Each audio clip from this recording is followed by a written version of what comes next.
Jumpa lagi bersama dengan saya Irma dan saya Patricia di Podcast Tanpa Podium. Karena bahagia enggak butuh panggung. Cie, yang lagi happy. Yang lagi bahagia. Mesti happy ya. Happy apa? Happy wedding anniversary. Kak Irma dan Bung Odi. Masih Bung Odi kan? Masih. Ah ya. Masih. Sorry Bung, nggak maksud ya Bung. Sorry, Bung Odi juga masih Kak Irma kan? Masih. Kira sorry Bung, rebut kembali. Wah, kreatif sekali. Lucu banget lah itulah. Ya ampun. Ya, yang lagi happy nggak apa-apa lah ya. Tanggal 18 Januari teman-teman, Kak Irma dan Bung Odi 8 tahun yang lalu mengikat janji di hadapan Tuhan dan jemaat Agape Cibubur dan kami semua yang hadir di sana ya, tim sukses ya, yang dikasih seragam itu lucu banget, udah gak muat sih. Mengikat janji bahwa mereka mau sehidup semati. Amin. Sehidup semati. Ya. Jangan dong. Jangan ya, masih 8 tahun. 8 tahun selamat usia. Semoga cinta kasihnya eternity. Yes. Seperti angka 8 tak terputus tak terhingga. Wah, dan biarlah kasih Allah senantiasa melingkupi Bung Odi, Miguel juga. Amin. Jika Tuhan berkenan, ada lagi nanti adiknya Miguel. Ketemu aja dulu lagi gitu ya. Dengan keadaan yang menyenangkan. Di cuti besar nanti. Oh iya. Cuti besar ya. Ada yang mau disampaikan mungkin buat Bung tercinta Bung Odi, soalnya teman-teman juga. Belum dia dijadiin ini ya guestnya ya. Iya. Kemarin nggak sempet soalnya. Ya pastinya buat suami saya terkasih Bapak Rinaldi Siahaya, papanya Miguel. Terima kasih buat semua yang dijalani bersama. Terima kasih sudah menjadi tim terbaik di dalam membangun rumah tangga, terlebih khusus dalam membesarkan anak terkasih Miguel. Terus juga terima kasih tidak pernah menyerah dengan keluarga ini, dengan rumah tangga ini, dengan saya sebagai istri. Terima kasih untuk selalu menasehati, itu yang nggak pernah berhenti ya Bet ya. Nasihatnya yang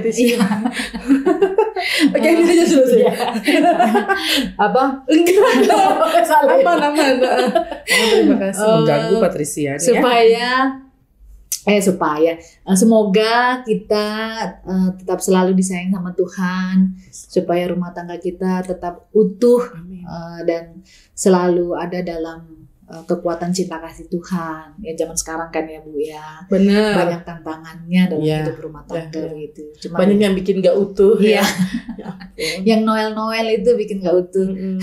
Apa sih? Ya semoga Bung Odi juga tahan banting. Saya juga tahan banting. Aku juga harus tahan banting. Iya. Si Irma juga tahan banting. Semoga juga bisa dapat adanya Miguel di tahun ini. Amin. Enggak tahun ini juga sih, tahun depan juga apa. Pokoknya yang mana lah yang Tuhan mau kasih kapanpun waktunya pasti yang paling baik. Dan itu berarti usia Odi lagi. Si Irma dan Bung Odi sudah siap ya. Oke teman-teman, berarti teruji dan terbukti selama 8 tahun. Meskipun teman-teman bilang, baru 8 tahun. Lama loh. Jadi suami istri ya, dengan jarak juga yang tidak dekat. Betul. Jarak jauh ini, long distance relationship. Long marriage ya. Long distance marriage. Marriage ya, itulah. Pokoknya ya. Banyak juga yang ngucapin, Red. Oh banyak ya. Kalau gitu boleh silakan kepada yang banyak itu. Berapa? Soalnya nggak bisa membalas satu persatu. Wow. Enak banget ya, gitu banget ya.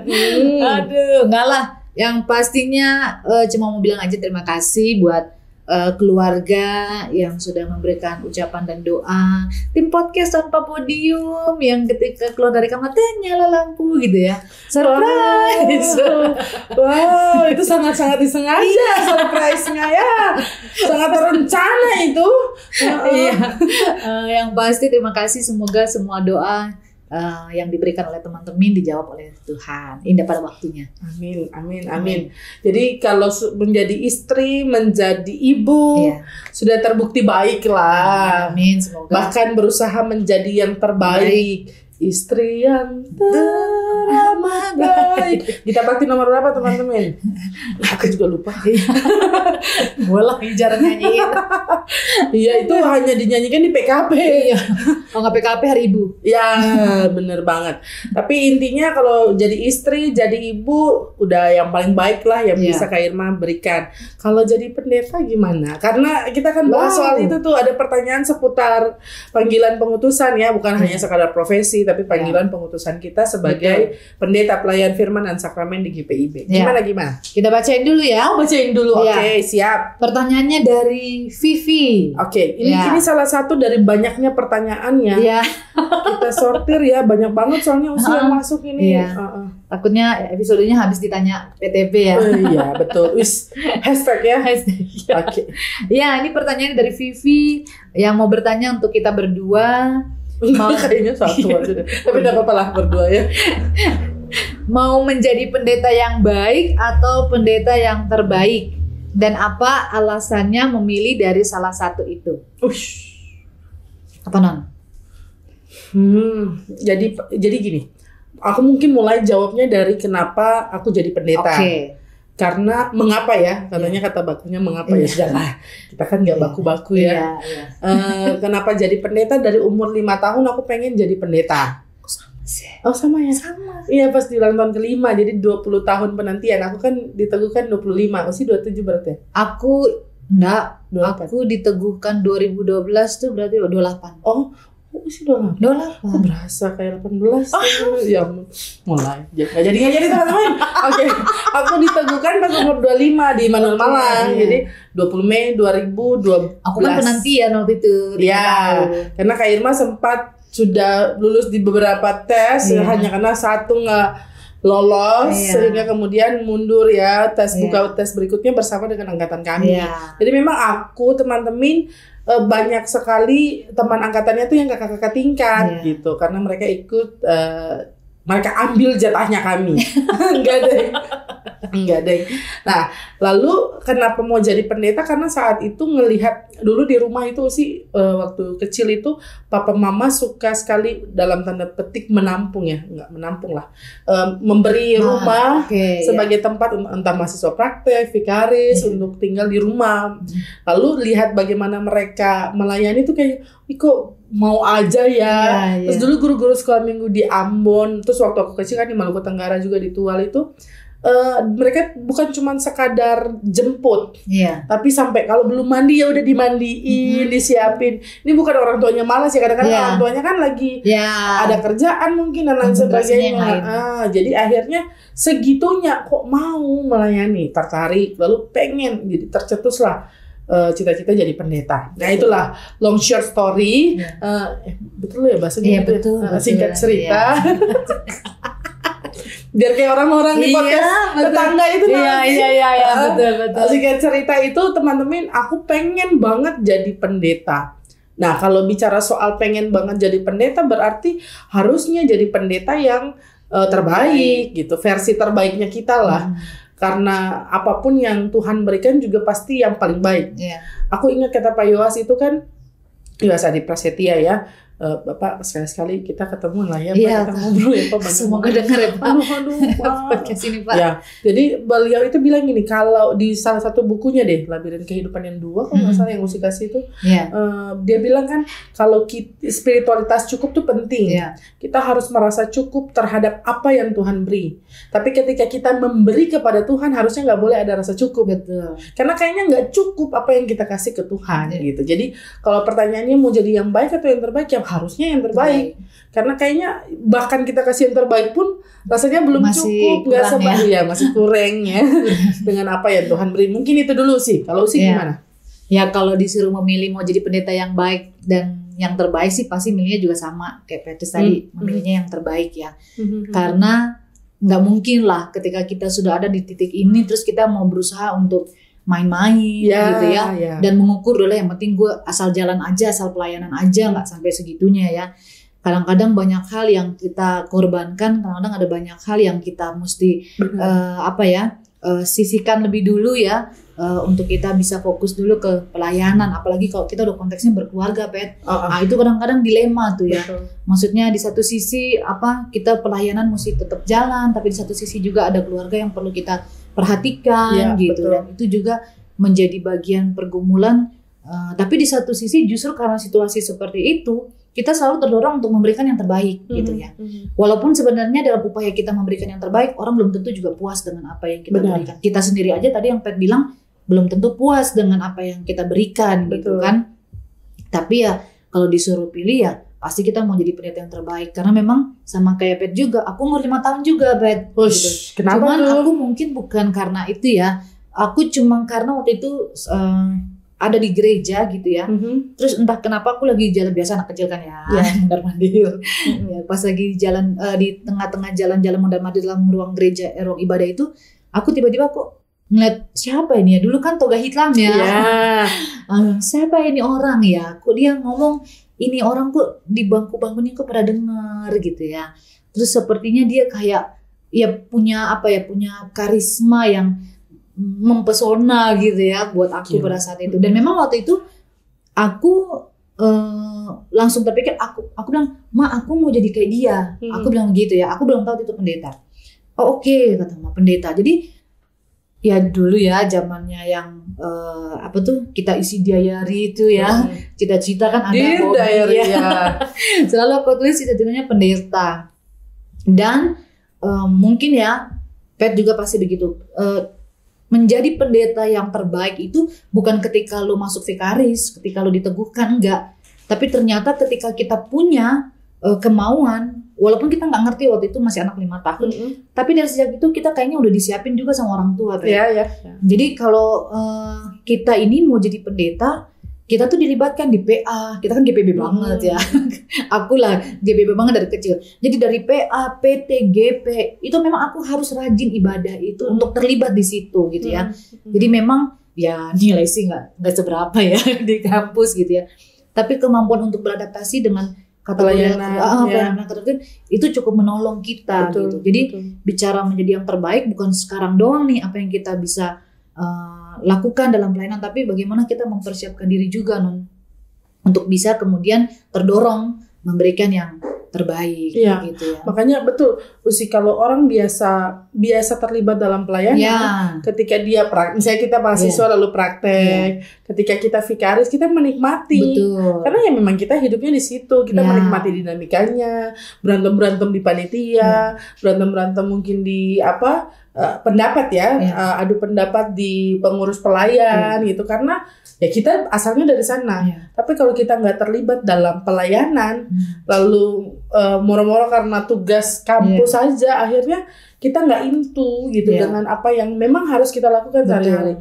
Karena jadi pendeta itu bukan hanya sekadar ketika dia di mimbar, tapi hidup dan kehidupannya juga ya harus siap dari awal ya. Bukan dia, tapi keluarganya juga ada di kayak akuarium yang orang lihat gitu setiap saat. Jadi pendeta itu, terus orang kan sering pikir, alah gampang jadi pendeta nggak perlu belajar. Sabar dulu. Katanya cuma belajar Alkitab aja. Enggak juga, ada banyak hal yang kami pelajari di kampus.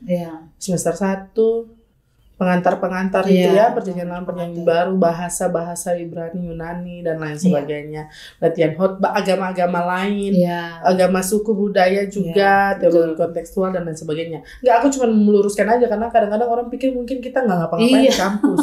Terus kenapa 5 tahun kuliah mungkin ada bodoh kali ya, padahal enggak, emang itu diatur sistemnya seperti itu karena ada beberapa SKS, sejumlah SKS yang harus kita ambil plus praktek gitu. Bahkan ketika orang lain libur kita praktek Bu. Ya betul, Juni-Juli itu ya di luar kota malah keluar kocek sendiri malah. Syukur kalau di reimburse ya. Betul, syukur kalau di reimburse. Aku jarang loh di reimburse.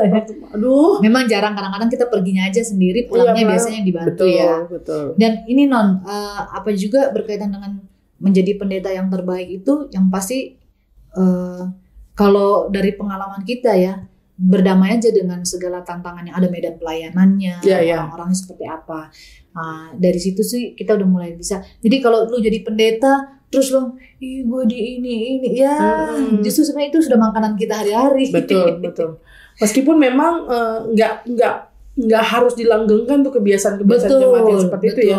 Cuman memang ya udah kalau jadi pendeta resikonya air mata. Betul. Kita harus keluar air mata untuk semua hal karena kadang-kadang kita pikir nih ngapain juga kita di sini. Dulu papaku ngomong sebelum aku berangkat vikaris, sebelum aku tes vikaris, seriuskah mau jadi pendeta? Bahkan waktu vikaris papaku bilang pulang aja tumbuk-tumbuk kakinya papa kah, cabut-cabut rambut putih, karena kalau bicara honor nggak sebanding dengan kerjanya gitu. Lalu kita 24 jam memang gitu. Cuman karena cinta pada Tuhan, cinta pada pekerjaan ini, cinta pada pelayanan ini, maka kita bisa lakukan terus-menerus sampai sekarang ya. Sampai jika Tuhan berkenan, Mei dan Juni nanti kita 10 tahun melayaninya. Cuti besar. Sebenarnya teman-teman, ini bukan karena kita pengen tinggalin jemaat, itu reward lah. Betul, itu penghargaan setelah 5 tahun, per 5 tahun kita pelayanan. Dan apalagi yang di tahun ini ya, kalau tidak ada halangan, ada pekerjaan besar yang juga kita harus kerjakan gitu ya. Jadi dapat cuti besar itu ya rewardnya betul. Ya, karena kan 3 bulan kita bisa. Tapi nggak diambil 3 bulan, tapi bertahap gitu ya, bertahap. Oke, tapi sebelum kita ke pertanyaan selanjutnya Usi terkait dengan bidang kita gitu. Aku mau baca puisinya Binsar Pakpahan. Pernah tahu kan ya? Pernah baca. Apa yang kau cari pendeta? Betul. Ya. Silakan sampaikan sebab isi hati. Bang Binsar, pinjam ya. Iya. Iya dong, harus lapor dulu ya. Iya, lapor dulu ya. Jaga dong orang punya karya. Iya, orang punya karya. Kami tidak pernah mengklaim karya orang sebagai karya kami. Tolong ya. Kalau begitu tolong. Mesti tunjuk itu. Teman-teman gini, kok kita dimarahin terus ya? Tapi lo nggak ngapa-ngapain. Iya, judulnya apa yang kau cari pendeta? Iya. Musik pakai nggak? Boleh, nanti terserah lah ya yang edit ya. Tapi ya inisiatif lah. Nggak selesai nih. Dia bagus juga nih clerical collarnya, dia punya fotonya. Teman-teman bisa cari juga, bisa googling kok di blognya binsarspeaks.net ya. Wahai pendeta, apa yang kau cari? Aktualisasi diri, posisi, atau penambal mimpi karena dulu tak masuk perguruan tinggi negeri. Wahai pendeta, apa yang kau cari?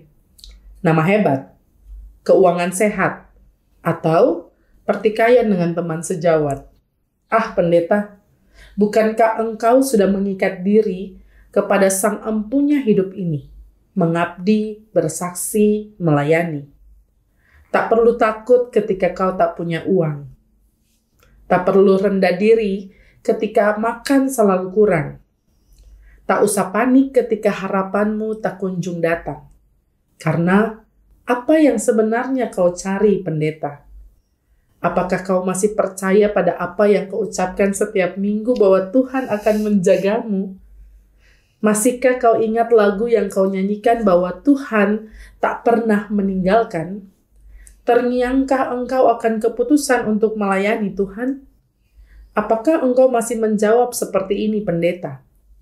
Aku mencari Tuhan. Aku mencari suara yang Dia katakan. Aku hendak menunjukkan kepada orang betapa baiknya Sang Pencipta kehidupan. Aku hendak berkata pada dunia, hei, engkau pun punya harapan. Bukankah itu yang kau cari, pendeta? Ingatlah, ketika hidupmu berubah, biarlah misimu dalam Tuhan tak berganti arah. Carilah Tuhan, pendeta, dan kerajaannya, karena Dia akan menyertai setiap langkah untuk menyuarakan kabar baik dengan tak kenal lelah. Bang Binsar keren banget sih, dan dia selalu relate sampai sekarang. Betul. Itu aku kalau bicara soal pendeta, lalu kemudian ketika itu kita ragu-ragu, kita khawatir. Ini baca puisi ini. Jadi teman-teman mungkin Vivi juga yang mau jadi calon pendeta. Ya cari tahu apa sebenarnya yang kita cari.